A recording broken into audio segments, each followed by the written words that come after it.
Queridos, Salmo 139.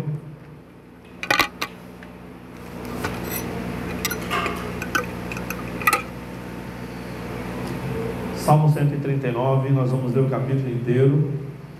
Eu quero meditar com vocês hoje sobre o tema a soberania de Deus. A soberania de Deus. Logo de cara nós sabemos que é um salmo de Davi. Ele diz isso no título, né? Ao regente do coro, Salmo de Davi. E o texto diz o seguinte: Senhor, Tu me sondas e me conheces. Sabes quando me sento e quando me levanto. Conheces de longe o meu pensamento. Examinas o meu andar e o meu deitar. Conheces todos os meus caminhos. Antes mesmo que a palavra me chegue à língua, Tu, Senhor, já a conheces toda. Tu estás ao meu redor e sobre mim colocas a Tua mão. Tal conhecimento é maravilhoso demais para mim, elevado demais para que eu possa alcançá-lo. Para onde me ausentarei do Teu Espírito? Para onde fugirei da Tua presença? Se eu subir ao céu, lá Tu estás. Se fizer a minha cama nas profundezas, Tu estás ali também. Se tomar as asas da alvorada, se habitar nas extremidades do mar, ainda ali a Tua mão me guiará, e a Tua mão direita me sustentará.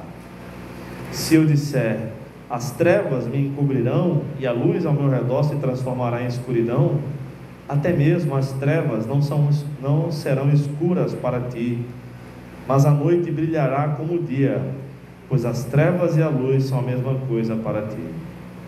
Pois Tu formaste o meu interior, Tu me teceste no ventre de minha mãe. Eu Te louvarei, pois fui formado de modo tão admirável e maravilhoso. Tuas obras são maravilhosas, tenho plena certeza disso. Meus ossos não Te estavam ocultos, quando em segredo fui formado e tecido com esmero nas profundezas da terra.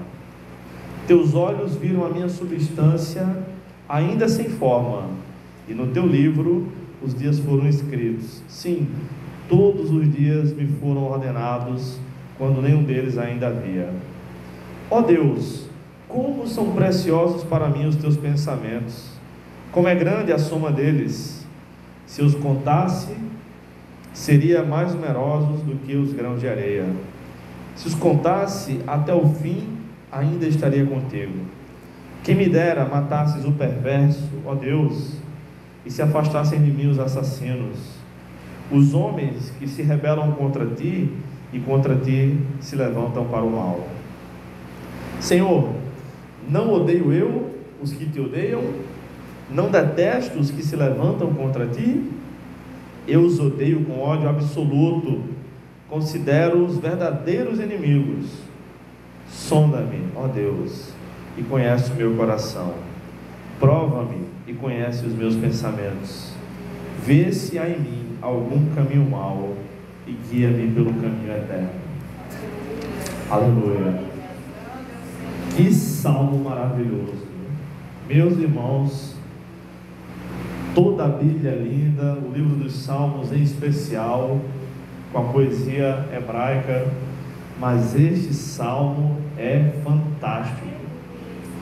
Neste salmo de Davi, um dos 73 salmos que ele compôs, nós não sabemos em que ocasião ele compôs, mas pelo final, pelos últimos 6 versículos, nós somos levados a imaginar que Davi estava sendo perseguido e que homens maus estavam tentando matá-lo, seduzi-lo até para fazer coisas ruins, e que homens maus também estavam falando contra Deus, blasfemando do Senhor e da sua obra.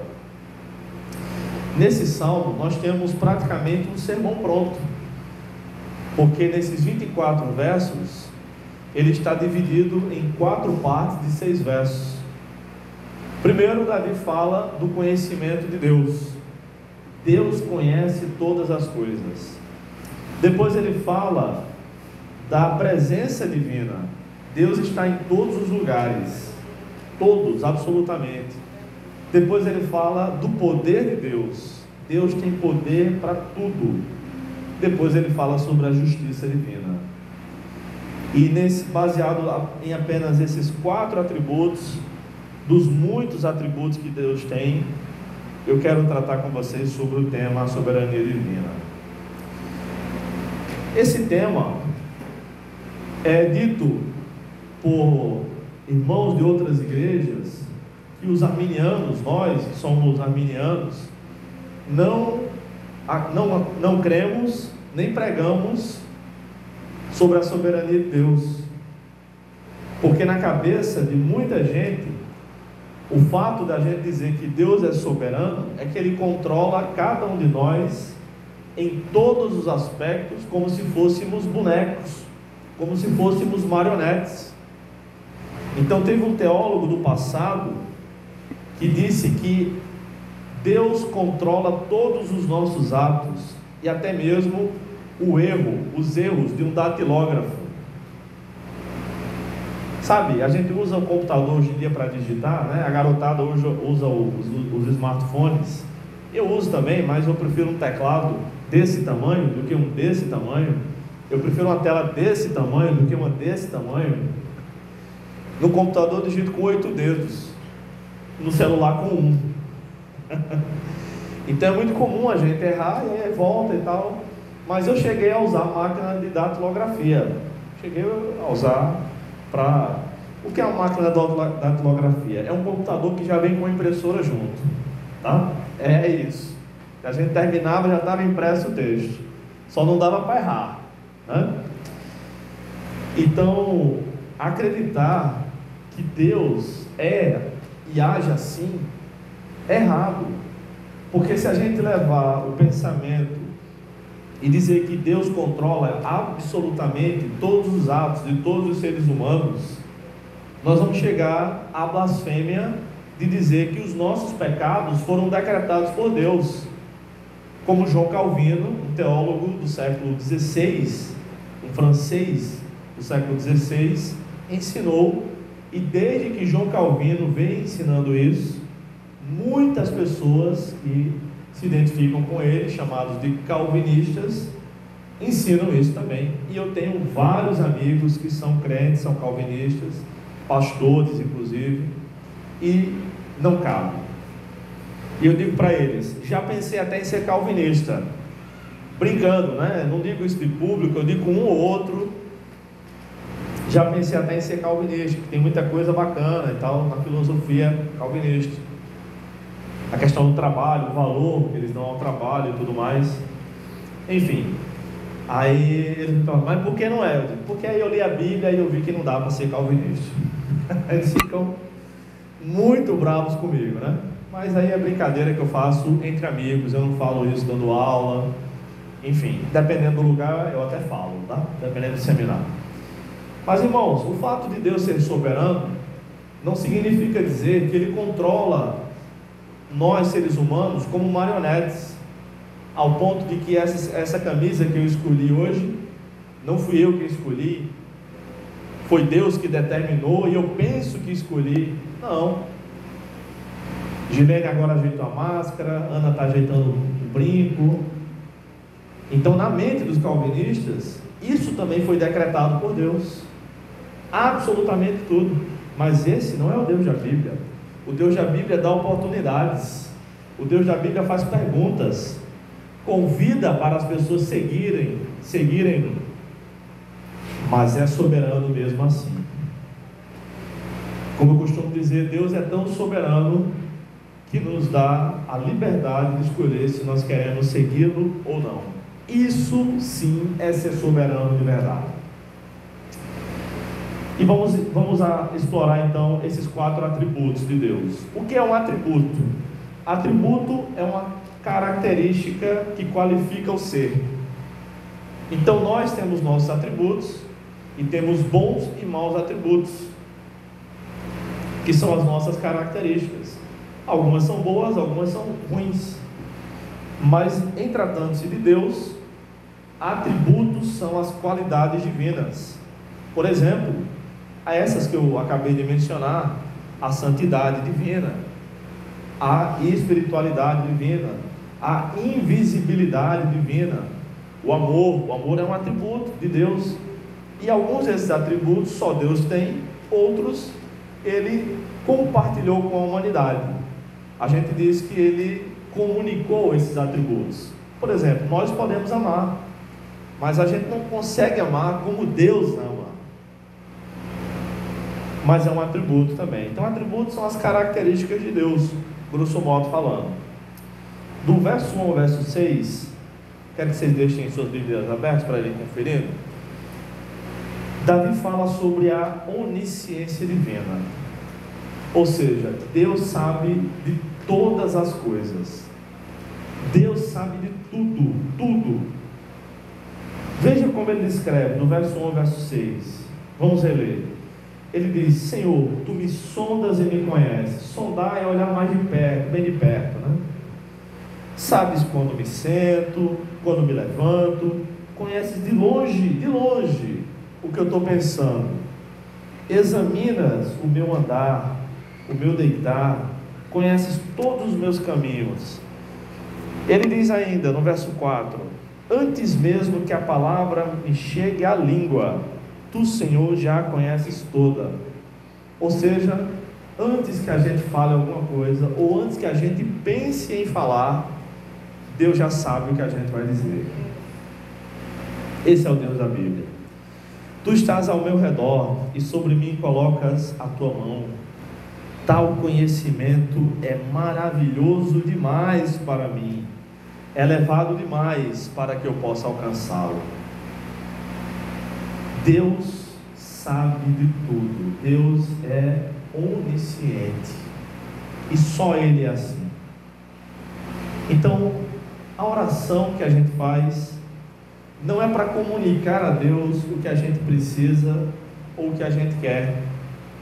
Ele sabe o que a gente precisa, o que a gente quer e o que a gente vai pedir. Oração é um mistério, porque por meio da oração nós desfrutamos de comunhão com Deus, recebemos poder da parte de Deus para viver e colocamos diante dele os nossos desejos, como também é um mandamento bíblico. Orar sem cessar, por exemplo. Jesus ensinou seus discípulos a orar, mas não é pelo orar que Deus nos atende. Ele já sabe o que a gente vai pedir. Às vezes Ele coloca as próprias palavras na nossa boca. Por exemplo, quando alguém ora em línguas, todo mundo que ora em línguas, quase todo mundo com quem eu conversei, disse a mesma coisa. Não, eu quero dar aleluia, quero dar glória a Deus, de repente sai numa língua que eu não conheço. É como se a boca falasse sozinha. É mais ou menos isso. Todos disseram que essa é a experiência. Eu não sei na prática, porque eu nunca falei em línguas, mas eu confio nos irmãos que disseram. Mas irmãos, vocês já pensaram, alguém que sabe tudo? Vocês lembram daquele homem, daquele inglês, cientista inglês chamado Stephen Hawking, que ele ficou cadeirante. Ele tem uma doença autoimune, que é uma doença que vai atacando o próprio sistema imunológico, chamado ELA, é esclerose lateral amiotrófica, mais ou menos isso. ELA. Então a pessoa, talvez alguém aqui tenha, ninguém sabe quem tem, ninguém sabe o que provoca, e a pessoa vai degenerando a musculatura, mas a cabeça não é afetada, a consciência não é afetada. Eu conheci uma mulher assim, e cada vez que a gente ia na casa dela, ela estava pior, até perder a fala e depois de pouco tempo morrer, porque a pessoa não consegue mais andar e tal. Os filhos de Stephen Hawking diziam na escola: meu pai sabe de tudo, porque ele sabia muita coisa mesmo, extremamente inteligente. No filme A Teoria de Tudo, que é um filme sobre ele, né, explica bem essa questão. E ele morreu não tem muito tempo, mas o Stephen Hawking não sabia tudo. Ninguém sabe de tudo. Deus sabe de tudo a respeito do nosso passado. Deus sabe de tudo a respeito do presente, do nosso presente. E Deus sabe de tudo que acontecerá no futuro, exatamente como acontecerá. Deus não é pego de surpresa. É por isso que nós devemos confiar nele plenamente. É por isso que nós podemos e devemos orar para que Deus faça a vontade dele e não a nossa, como Jesus ensinou no Pai Nosso: seja feita a tua vontade, assim na terra como no céu, porque ele sabe o que é o melhor para a nossa vida. Quantas vezes a gente se decepciona com algo, a gente fica chateado porque algo não aconteceu do jeito que a gente queria, e quando é mais na frente a gente dá graças a Deus: ah, meu Deus, obrigado, porque não foi como eu queria, porque o Senhor tem algo melhor para mim. Deus, que é o nosso Pai, cuida de nós, porque Ele sabe o que é o melhor para a gente. Assim como um pai e uma mãe sabe educar o seu filho, criança, sabe que o melhor caminho é esse, ao invés daquele, porque no futuro isso vai ser bom para a criança, quando ela virar adolescente, quando crescer e virar um adulto. Deus muito mais sabe o que é melhor para a nossa vida. Deus sabe de tudo. Outra questão em relação à onisciência divina é que para Deus não há tempo. A sua onisciência está relacionada diretamente com a sua atemporalidade. Deus é atemporal. O tempo existe para nós, seres humanos. O tempo é como se Deus tivesse aberto parênteses e fechado os parênteses, né? E nós estamos vivendo nesse tempo. E nesse tempo a gente envelhece, a gente nasce, cresce, envelhece, morre. Mas para Deus tudo está no tempo presente. Moisés escreveu o Salmo 90, escreveu: de eternidade a eternidade tu és Deus. Como assim? Não é só uma eternidade, não? Talvez seja uma linguagem humana para se referir ao que hoje nós chamamos de eternidade passada, o que havia antes da criação, e eternidade futura, que é aquela que nós viveremos para sempre com o Senhor. E nesse íntere, nesse meio tempo, Deus criou o tempo para abençoar a nossa vida. Então, para Deus, todas as coisas estão no tempo presente, para nós não. Uma terceira lição que podemos tirar daqui, da onisciência divina, é que, apesar dele saber dos pecados que nós cometeremos amanhã, ele nos ama. Apesar dele saber das coisas erradas que faremos daqui a um ano, das decisões erradas que tomaremos de propósito daqui a 5 anos, ele nos ama e ele cuida de nós. O nosso Deus é o Deus Todo-Poderoso. Ele é soberano, ele é onisciente, ele sabe de tudo. Não há nada que escape do pensamento de Deus. Não há nada. Pelo contrário, se nós sabemos alguma coisa sobre 1, 2 ou 3 assuntos, é porque Deus nos agraciou com esse conhecimento. Ele nos deu a oportunidade de estudar. Ele nos deu mais ou menos 1,3 kg de massa cinzenta, que a gente chama de cérebro, esse mega computador que nenhum cientista pode reproduzir, controla o nosso corpo. A gente consegue ter criatividade, raciocínio, imaginação. Foi Deus quem nos deu, para a gente experimentar um pouquinho de como é Deus, saber um pouquinho de alguma coisa, não muito, a gente não sabe muito, mas Deus sabe de tudo. Então, se tem um ditado que é certo, é aquele que a gente diz quando as coisas vão mal: mas Deus sabe de tudo, né, irmão? Não é isso que a gente diz? Você passou na prova? Não passei. Queria passar? Queria muito. Mas Deus sabe de todas as coisas. pode dizer com convicção, porque Ele sabe mesmo. Ele sabe de tudo. Em segundo lugar, Davi exalta a onipresença divina. Do verso 7 ao verso 12, está escrito assim: para onde me ausentarei do teu espírito? Para onde fugirei da tua presença? Se eu subir até o céu, como se fosse possível, né? Não é possível. Lá tu estás. Se fizer a minha cama nas profundezas, ou seja, num buraco bem profundo, né? Tu estás lá ali também. Se tomar as asas da alvorada, se habitar nas extremidades do mar, ou seja, vou pegar um navio, navegar bem longe, ainda ali a tua mão me guiará, e a tua mão direita me sustentará. Se eu disser as trevas me encobrirão e a luz ao meu redor se transformará em escuridão, até mesmo as trevas não serão escuras para ti, mas a noite brilhará como o dia, pois as trevas e a luz são a mesma coisa para ti. Amém. A onipresença divina. Deus está presente em todos os lugares ao mesmo tempo, mas Ele não está presente da mesma forma em todos os lugares. Como é que é isso? Que mistério é esse? Deus está aqui conosco.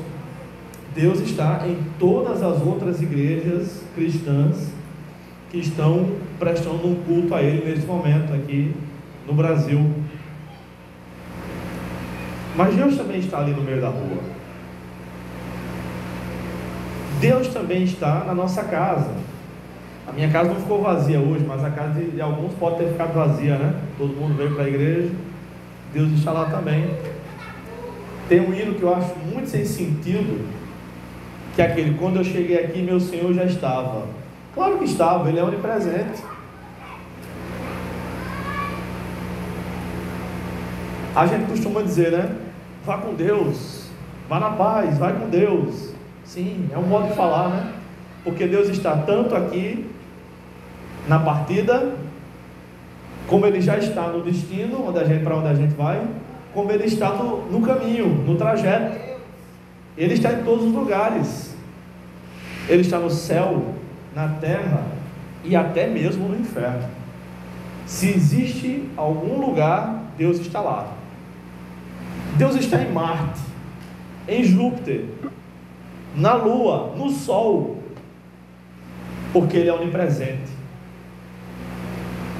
Até mesmo na igreja, Deus se manifesta de maneira diferente. Por exemplo, alguns de vocês disseram que estão sentindo a presença de Deus, ou que já sentiram a presença de Deus. Amém. Que bom. Isso é uma bênção. Mas quer a gente sinta, quer não, Ele está nos abençoando. Mas mesmo assim, tem alguns cultos em que a presença de Deus, como a gente mesmo costuma dizer, é mais forte, não é verdade? Ora, como é isso? Ele abençoa mais. Não é que Ele está mais presente de uma maneira mais intensa, não. É que em alguns cultos Ele abençoa mais. Quantas vezes a gente ora e não sente a presença de Deus? Na minha vida é a maioria das vezes. Eu oro durante o dia, oro à noite, não sinto a presença de Deus na maioria das vezes. Duvido que Ele está me ouvindo? Duvido que aquela oração será respondida? Não, não duvido. Mas em muitas outras ocasiões eu oro e sinto que Deus está ali comigo. Um amigo meu, na verdade ele foi meu professor no seminário, uma vez ele disse que estava orando de joelhos no quarto, estava sozinho, e ele disse que sentia a presença de Deus tão forte, mas tão forte, que ele abriu o olho e levantou-se assim para ver se Jesus estava sentado na cama dele. Sabe quando você sente, tem alguém perto de mim, né? Tem alguém me olhando, se eu estar na rua, sensação estranha, né? Tem alguém me olhando. Ele sentiu a presença de Deus tão forte que ele abriu o olho mesmo e olhou se Jesus estava ali. Eu nunca vi Jesus, eu nunca vi nenhum anjo. Se vi, não sabia que era um anjo, porque os anjos podem se materializar em forma humana. Mas eu conheço várias pessoas que viram anjos. Talvez o próprio Senhor, a gente não sabe bem.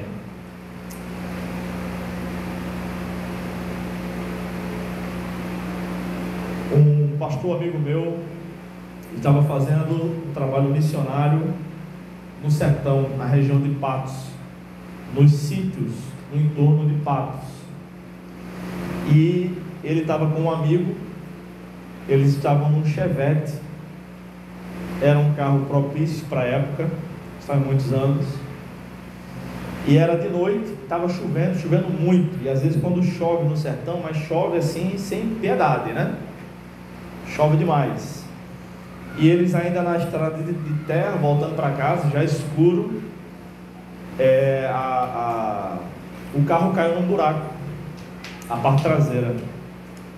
E aí estava tudo molhado, aceleraram, quanto mais aceleravam, e era um para acelerar e outro para empurrar, né? Não deu para tirar o carro. E chovendo, torrencialmente, no meio do mato, no meio da pista de terra seca, de terra batida. Aí eles, meu Deus, ainda passar a noite aqui, todo molhado, os dois. De repente apareceu um homem no meio do mato. O que aquele homem estava fazendo no meio do mato? Na chuva. E aquele cara não deu medo neles, pelo contrário. Disse: opa, boa noite, o que é que está vendo aí? Disse: não, a gente atolou aqui e tal, e será que nós três a gente consegue tirar esse chevette aqui? Vocês estão fazendo o que aqui? Disse: não, a gente é evangélico, a gente está fazendo uma divulgação missionária aqui na região. E um deles viu, esse homem pegou o chevette com uma mão só, tirou do buraco e botou na pista assim. Eles ficaram espantados, agradeceram. Quando olharam, não tinha homem nenhum mais do lado. Certamente era um anjo do Senhor. Eles ficaram maravilhados. Como é que pode? Pode.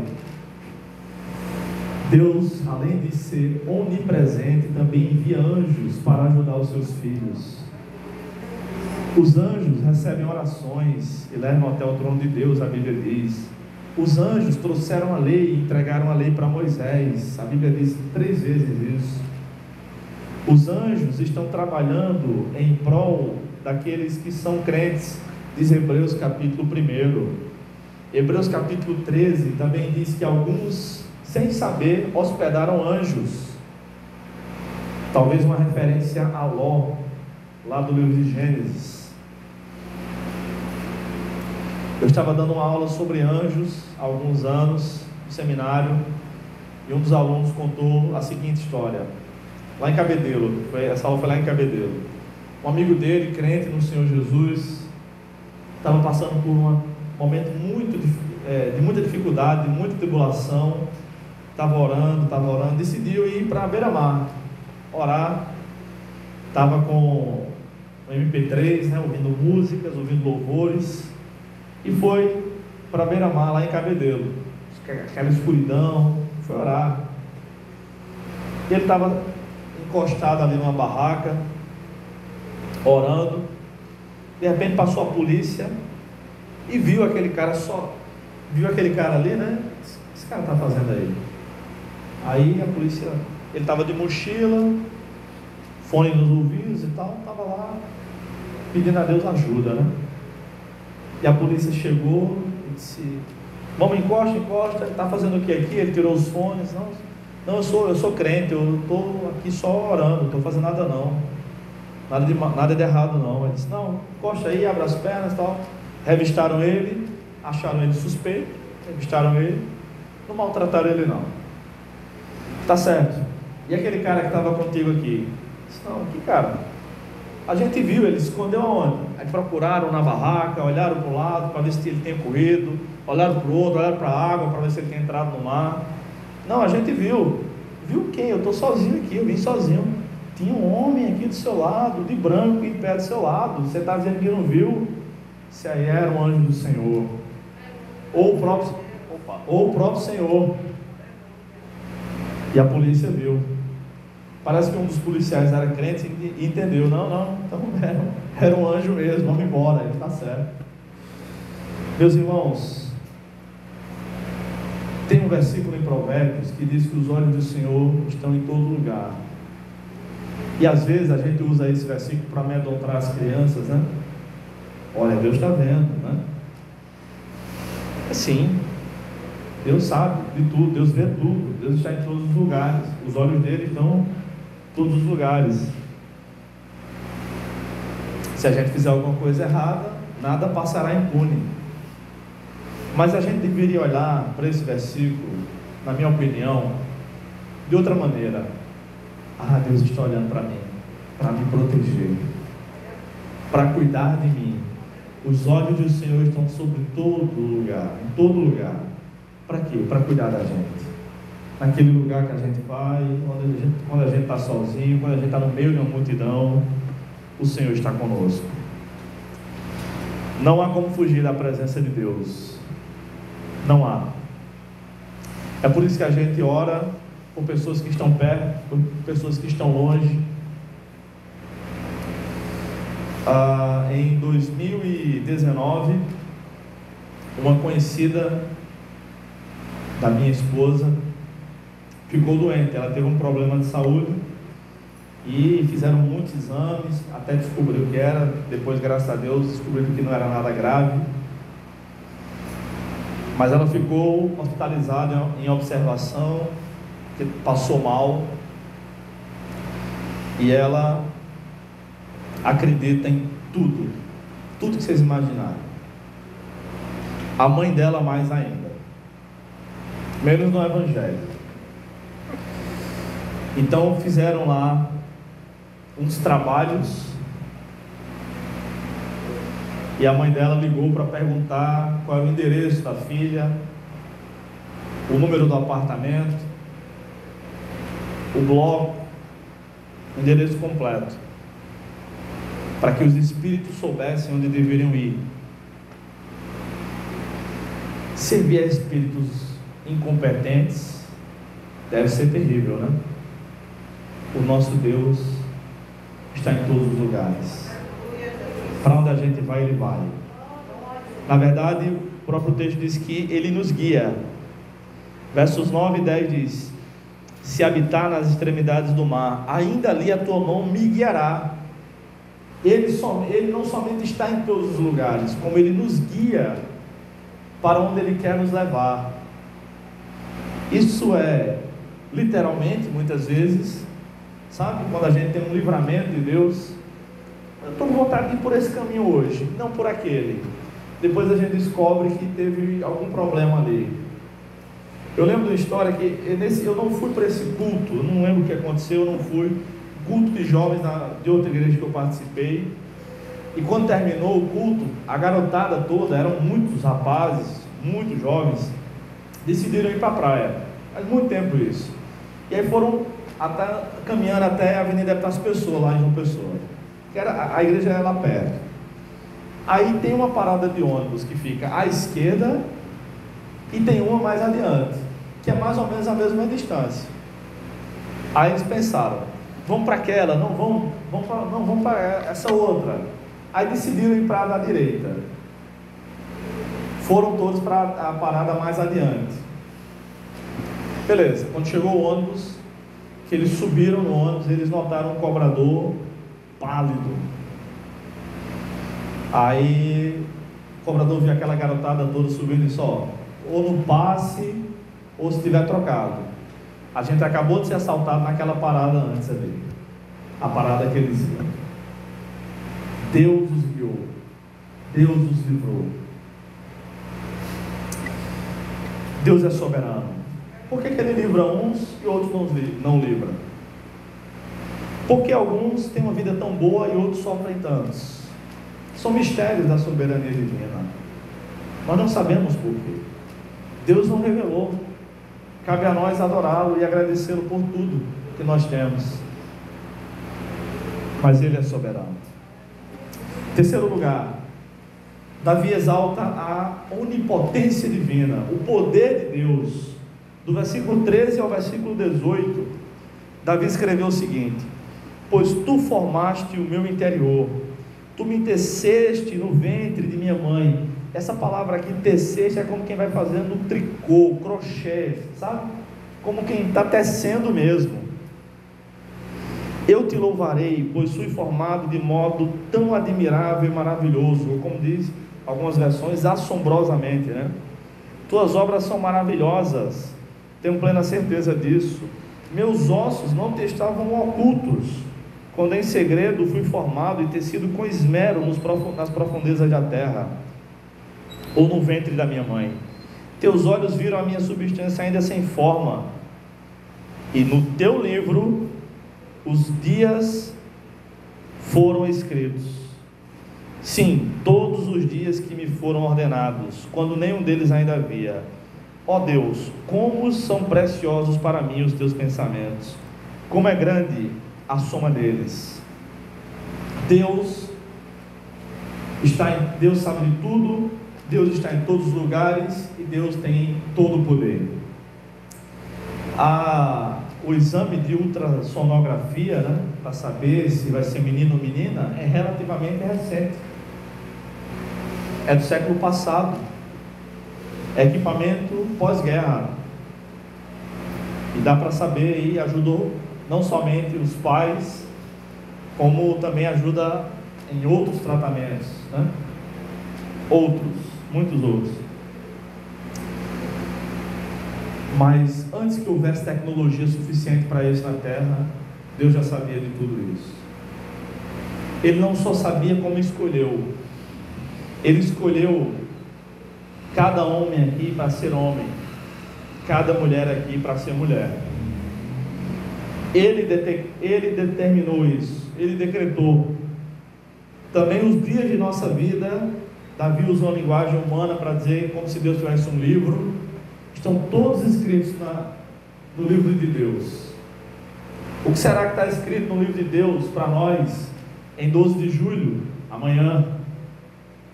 O que será? Por isso a gente diz, né, quando faz planos, se Deus quiser, vou fazer isso. Aliás, isso é bíblico. O apóstolo Tiago escreveu dizendo assim: ao invés de a gente dizer faremos isso e aquilo outro, deveríamos dizer, se Deus quiser, se eu estiver vivo, se Deus quiser, se nós estivermos vivos, faremos isso e aquilo. É assim que a gente deve agir. Não é errado fazer planos, muito pelo contrário. A Bíblia ensina que a organização é o segredo do sucesso para muita coisa na vida.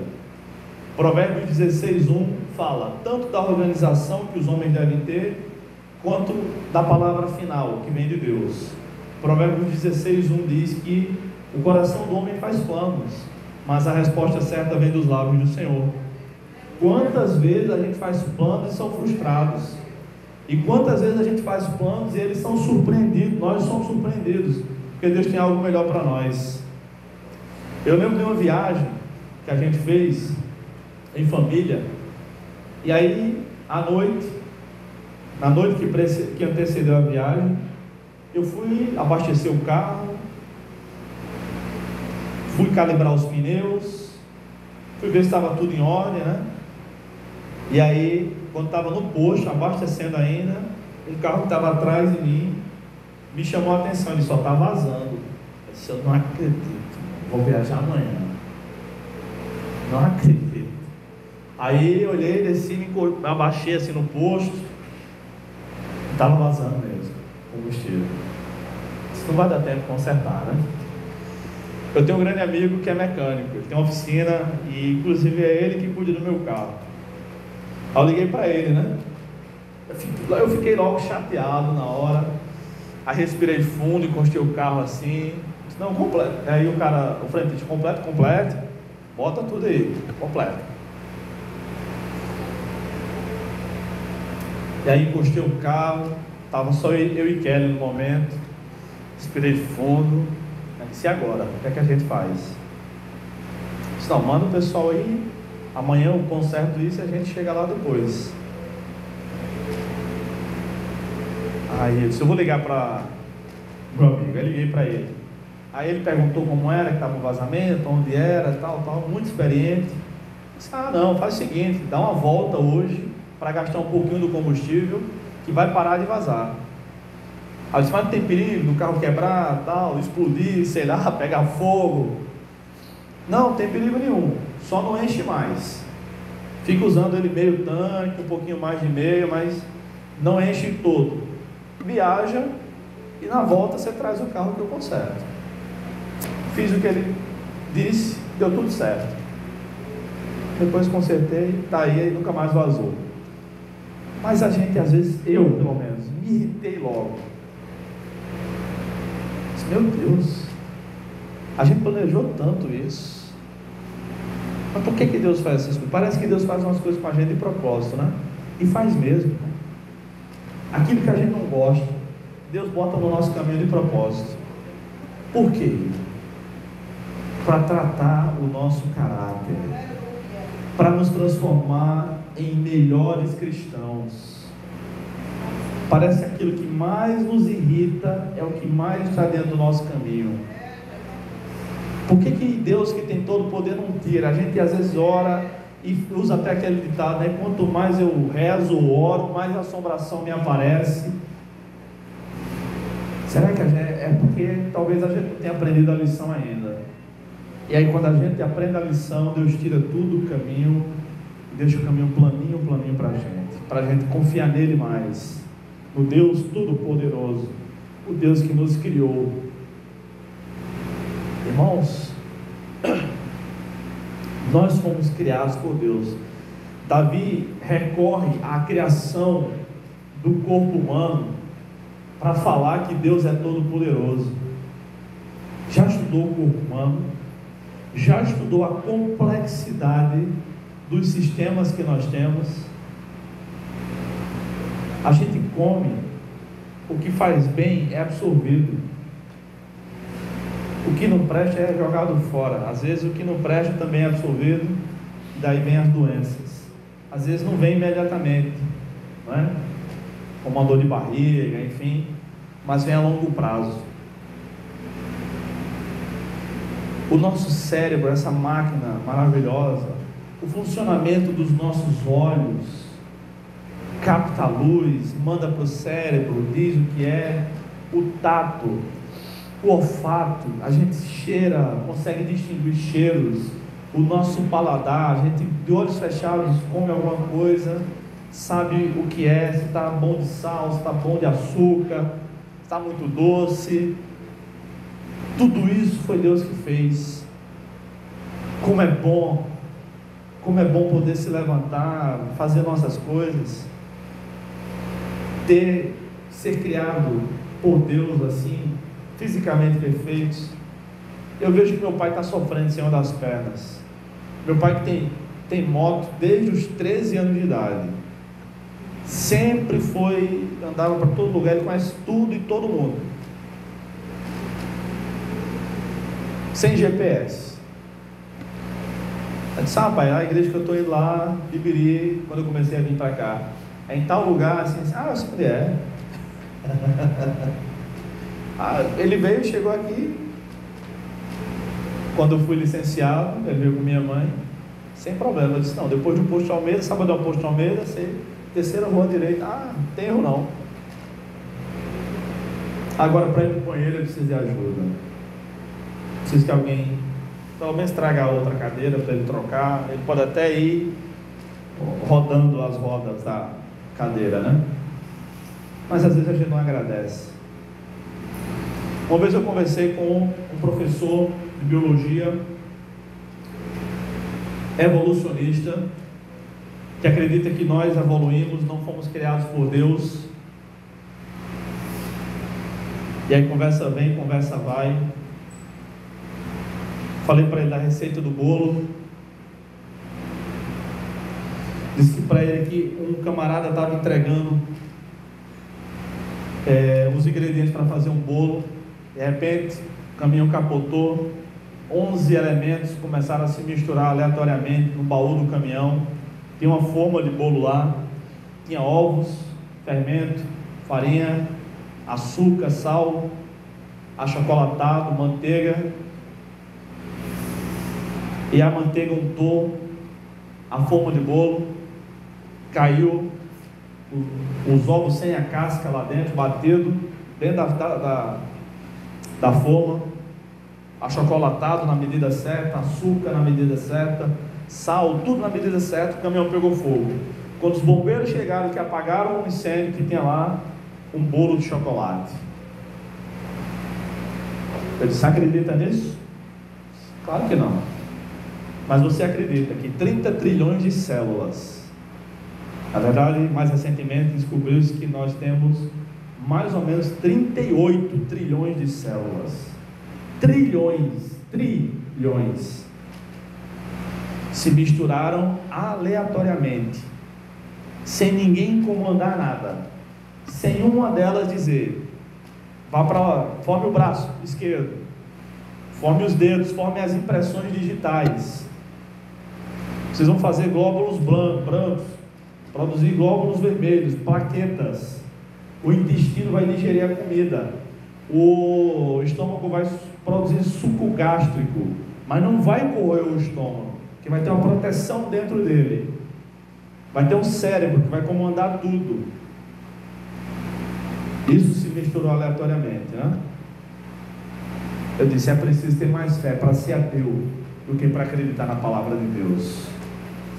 Deus é todo poderoso. Deus nos criou. Ele não só nos criou, como Ele nos sustenta. A ciência não deve ser endeusada. A ciência várias vezes se contradisse ao longo da história da humanidade. A religião também. Às vezes até a religião impediu o bom avanço da ciência. Mas a palavra de Deus não se contradiz. Deus é todo poderoso, Ele nos criou. Em último lugar, a justiça divina, do verso 19 ao verso 24. Um pouco diferente do que nós estamos acostumados, mas eu vou explicar. Quem me dera matasses o perverso, ó Deus, e se afastassem de mim os assassinos, os homens que se rebelam contra ti e contra ti se levantam para o mal. Senhor, não odeio os que te odeiam, não detesto os que se levantam contra ti, eu os odeio com ódio absoluto. Considere os verdadeiros inimigos. Sonda-me, ó Deus, e conhece o meu coração. Prova-me e conhece os meus pensamentos. Vê se há em mim algum caminho mau e guia-me pelo caminho eterno. A justiça de Deus se mostra de diversas maneiras na Bíblia.